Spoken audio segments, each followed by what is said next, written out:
Welcome back to Ultra Car Reviews.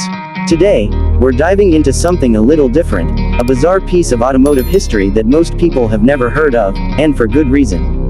We're talking about the 1947 Bakwaas Unlimited, a car so strange, so oddly put together, that it became infamous in the underground world of automotive trivia. It's not a car you'd find in museums or collectors' garages, and once you hear the story, you'll understand why. The Bakwaas Unlimited was created in post-war 1947 by a small, obscure company that claimed it wanted to revolutionize the personal vehicle. But from the start, it was clear that ambition far outweighed execution.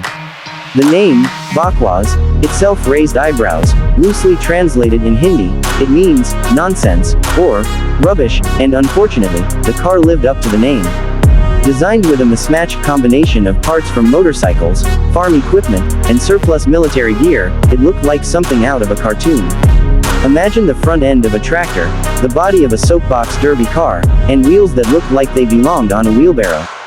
Under the hood, if you could call it that, the Bakwaas Unlimited featured a tiny 1.1-liter two-cylinder engine that made a glorious 19 horsepower on its best day. It sounded more like a coffee grinder than a car, and acceleration was, generously speaking, sluggish. Going from 0 to 60 wasn't measured in seconds but in minutes, if it could even hit 60 at all. The top speed hovered around 45 miles per hour, downhill, with a tailwind. The interior was no better. Comfort was not part of the design brief. The seats were thin slabs of wood with what felt like recycled potato sacks for upholstery. The dashboard featured only the bare essentials, an oil pressure gauge, a speedometer that rarely worked, and a mystery switch that seemed to do absolutely nothing. Heating and ventilation were provided by opening the windows and hoping for the best. The ride quality. Imagine sitting in a shopping cart being pushed over cobblestones. The suspension system was a strange combination of leftover leaf springs and rubber bushings that squeaked, groaned, and bounced with every bump. Steering was vague, braking was questionable, and safety features were non-existent. Seat belts. Not a chance. Crumple zones. The entire car was a crumple zone.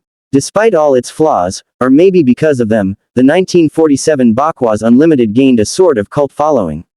It never sold in large numbers, mostly because it broke down during test drives, but the few that did make it into public hands became urban legends.